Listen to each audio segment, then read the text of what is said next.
Hello friends, welcome to the channel. मैं हूं आपका दोस्त विशाल अग्रवाल, टर्टल स्ट्रैटेजी से।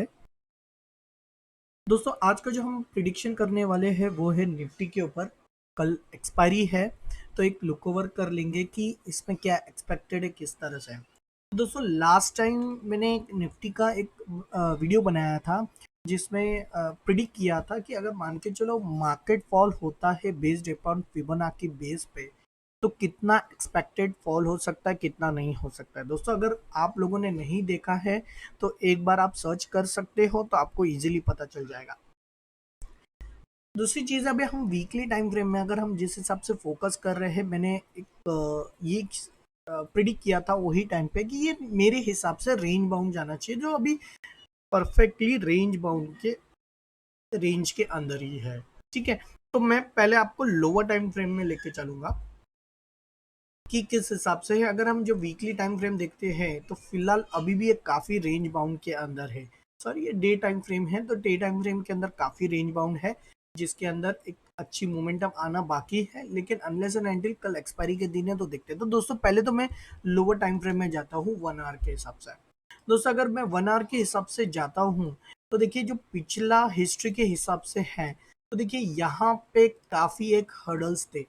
ये 1 आवर का टाइम फ्रेम में आप देख रहे हो, यहाँ पे सपोर्टिव थे, जो यहाँ से मार्केट ने बाउंस बैक दे चुका। अब बाउंस बैक देने के बाद मार्केट यहाँ सस्टेन कर रहा है। तो यहाँ पे दो पॉसिबिलिटी नजर आ रही है बेस्ड अपॉन अभी जो हमारा लेवल है। ये निफ्टी फ्यूचर्स के बेस पे है, स्पॉट लेवल्स नहीं है दोस्तों। तो ये जरूर लेवल्स पे आपको जरूर ध्यान रखना है। तो मान के चलो, जब हम 1 आवर के टाइम फ्रेम में हैं, तो यहाँ पे एक पॉजिटिव कैंडल उसको रिट्रेसमेंट देते हुए बनाया है। तो यहाँ पे दो पॉसिबिलिटी हो सकती है अब एट प्रेजेंट। जो ये हमारा गैप है, या ये गैप फिल करके बाउंस मारेगा, या फिर यहाँ से भी बाउंस बैक मार सकता है। तो दोस्तों, करेंटली सिचुएशन जिस हिसाब से दिखाई दे रही है, तो इसने यहाँ से परफेक्टली बायर्स और सेलर्स दोनों को चेकमेट करके रखा हुआ है। तो आइडियली अगर हम पिछली स्टोरी को जानेंगे, तो देखिए, हम 1 आवर के हिसाब से जब देख रहे हैं, तो यहाँ पे एक गैप आया था और यहाँ पे एक गैप आया था। करेक्ट। जब गैप आया था, तो यहाँ से गैप डाउन हुआ, जिसने ये वाली रेंज को फिलअप किया, और दूसरी गैप को भी इसने एक ही साथ में गैप डाउन गैप अप दोनों को सिस्टम वाइज इसने दोनों को फिलअप किया। जब मार्केट दोबारा नीचे आया, सस्टेन किया, दोबारा नीचे आया, फिर गैप अप हुआ। अब ये एक गैप खाली है और ये एक गैप खाली है। फर्स्ट ऑफ ऑल तो ये गैप तो फिल हो चुका, और साथ ही साथ ये जो गैप है इसको फिल, तो मुझे लग रहा है कि ये जो दो फिल कर चुके हैं, तो ये गैप डाउन थे, उसने आधा किया और सडनली गैप अप हुआ। अब मुझे जिस हिसाब से ये दोनों को गैप अप हुआ, तो मुझे लग रहा है कि ये गैप डाउन लाके ये गैप को फिल करेगा, तो एटलीस्ट ये गैप को भी फिल कर सकता है मार्केट। अब यहाँ पे जब मैं सिचुएशन देख रहा हूँ 2 आवर्स टाइम फ्रेम और चले जाता हूँ, तो देख रहा हूँ यहाँ पे हर्डल्स है, हर्डल्स के ऊपर ब्रेकआउट है, ब्रेकआउट के हिसाब से ये कैंडल उसके ऊपर सस्टेन करता है। तो दोस्तों, यहाँ पे ट्रेड किस तरह से बनेगा, तो पहले तो मैं आपको बता दूं कि अगर ये प, प, मान के चलो, यहां से अगर इसके दो रेंज में हम एंट्री कर सकते हैं। कैसे? मान के चलो, कल के दिन अगर निफ्टी ये कैंडल के ऊपर जब सस्टेन कर रहा होगा, मान के चलिए कम से कम 15,100, मतलब 15,100 के ऊपर सस्टेन कर रहा होगा, तो इसकी जो नेक्स्ट हर्डल है, जिसका नेक्स्ट रेजिस्टेंस है, वो है 15,060। तो दोस्तों, इसमें अगर गैप अप, पहली कंडीशन ये रहेगी कि अगर गैप अप नहीं होता है तो क्लियर।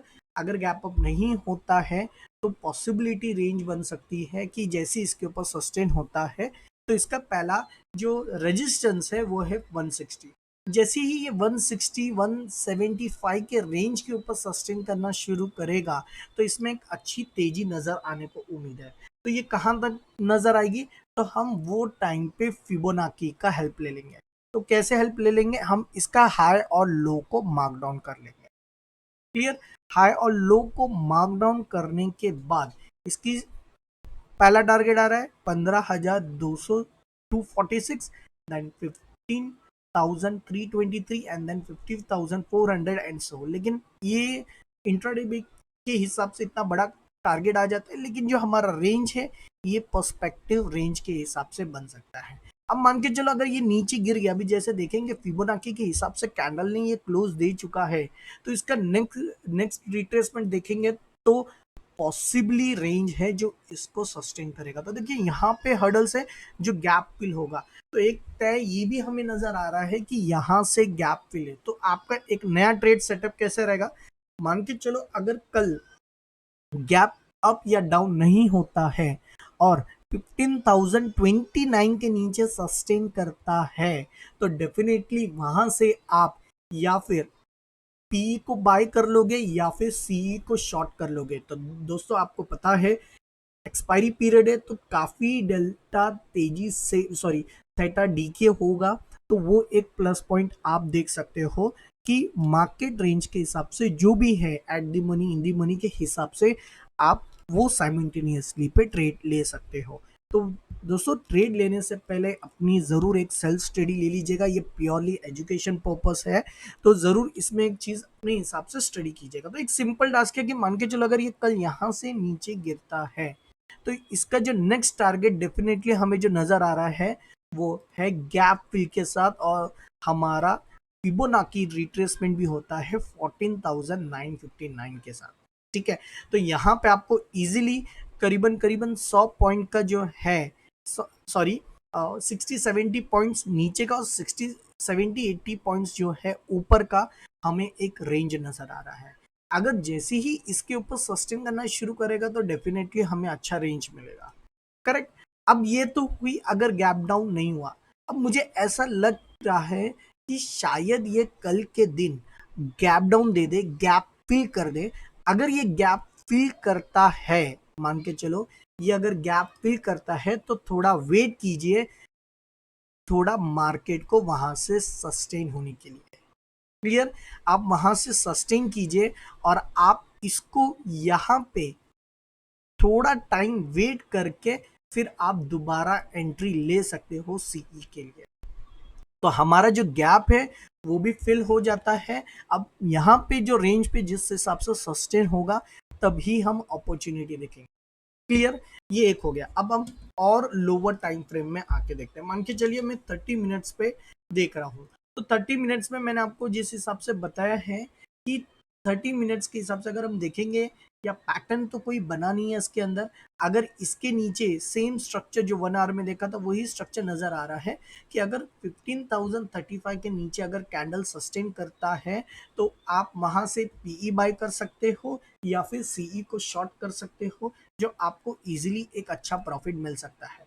ठीक है, जिसका टारगेट है स्टॉप लॉस, अगर आप शॉर्ट करोगे तो स्टॉप लॉस आप क्या रखोगे, 15,000, ये आपका स्टॉप लॉस हो गया। 15,095-96 का आपका स्टॉप लॉस हो गया वो बेसिस पे। अगर इसके ऊपर सस्टेन करेगा 15,095, तो आपका जो टारगेट बनता है ये रेंज है, टारगेट आपका 144 से लगभग आपका जो रेजिस्टेंस जोन आता है वो आता है 174 तक। तो ये रेजिस्टेंस जोन आ गया है, इस हिसाब से आप अपना ट्रेड सेटअप एक देख सकते हो। अगर हम और बात करें 5 मिनट्स के रेंज के हिसाब से, तो 5 मिनट्स का अगर मैं जब सस्टेन कर रहा हूँ, तो देखिए 5 मिनट्स के हिसाब से अगर मैं एक नोटिस कर रहा हूँ, ये कल का दिन का है पीरियड। ठीक है, तो कल के दिन पे क्या हुआ था, जो आज है, आज गैप डाउन हुआ था, ठीक गैप फिल हुआ और मार्केट सीधा डाउन ट्रेंड पे आया। अब इसके अंदर एक सिचुएशन है कि सपोर्ट रेजिस्टेंस के हिसाब से हमें देखना है क्या है। अब जब ये मार्क इस हिसाब से देखेंगे, जैसे देखिए ये डबल टॉप के हिसाब से बना था, रिट्रेन आया और नीचे आके रिट्रेसमेंट दे दिया। तो दोस्तों एक और चीज इसके अंदर ये भी बनती है कि अगर यहां से सस्टेन होता है तो एक डेफिनेटली बाइंग है, लेकिन कल के दिन इसमें वेट एंड वॉच की काफी इंपॉर्टेंट है। तो बाइंग का आपको देखो एक लेवल मैंने बता चुका हूं कि 30 मिनट्स के हिसाब से मैंने आपको बताया हूँ कि मान के चलो कल अगर 100 या 1500 के ऊपर अगर मार्केट सस्टेन करता है तो डेफिनेटली एक बाइंग अपॉर्चुनिटी मिलेगी, छोटी बाइंग अपॉर्चुनिटी, और आप स्टॉप लॉस को रिवाइज करते हुए चलिएगा। तो अब मान के चलिए अभी जो करंट रेंज है, तो करंट रेंज के हिसाब से अगर जब नोटिस कर रहे हैं ये एक सपोर्ट आ गया है, इंट्राडे के हिसाब से अगर हम छोटा टाइम फ्रेम पे फोकस कर रहे हैं तो ये तो रेंज है ही है जो हमने 1 आवर के बेसिस पे देखा है। लेकिन यहाँ पे कोई पैटर्न फॉर्मेशन भी अभी करेंटली सिस्टम में नहीं बना है। तो मान के चलिए अगर ये इसके अंदर ही रेंज बाउंड रहा तो वो टाइम पे आप यहाँ पे कोई पैटर्न फॉर्मेशन जब बनता है तो आप 1534 या 1530 के स्टॉप लॉस के बेसिस के हिसाब से भी आप इसके अंदर बुल बेसिस के लिए सीई बाय कर सकते हो या फिर पी को शॉर्ट कर सकते हो। तो ये एक आपको इसके अंदर ट्रेड में एक नजर रखनी है।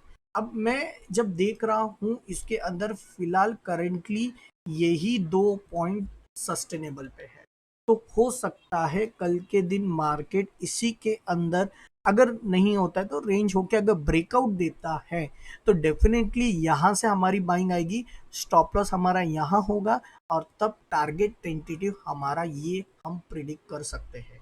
तो इस तरह से हम उम्मीद कर रहे हैं शायद निफ्टी को इस तरह से सिस्टम में जनरेट हो सकता है। क्लियर यहाँ तक आप लोगों को? तो एक ये नज़र आपने किया है, अगर जैसी कल एक्सपायरी है थोड़ा फॉल एक्सपेक्टेड है, अगर होता है तो गैप डाउन होता है तो डेफिनेटली बाइंग के हिसाब से भी सोच सकते हो। क्लियर? तो ये थी हमारी निफ्टी पे प्रिडिक्शन। दोस्तों आप मेरा टेलीग्राम भी ज्वाइन कर सकते हो, डिस्क्रिप्शन में दिया है, और हाइलाइटर भी आपको हाईलाइट हो रहा है।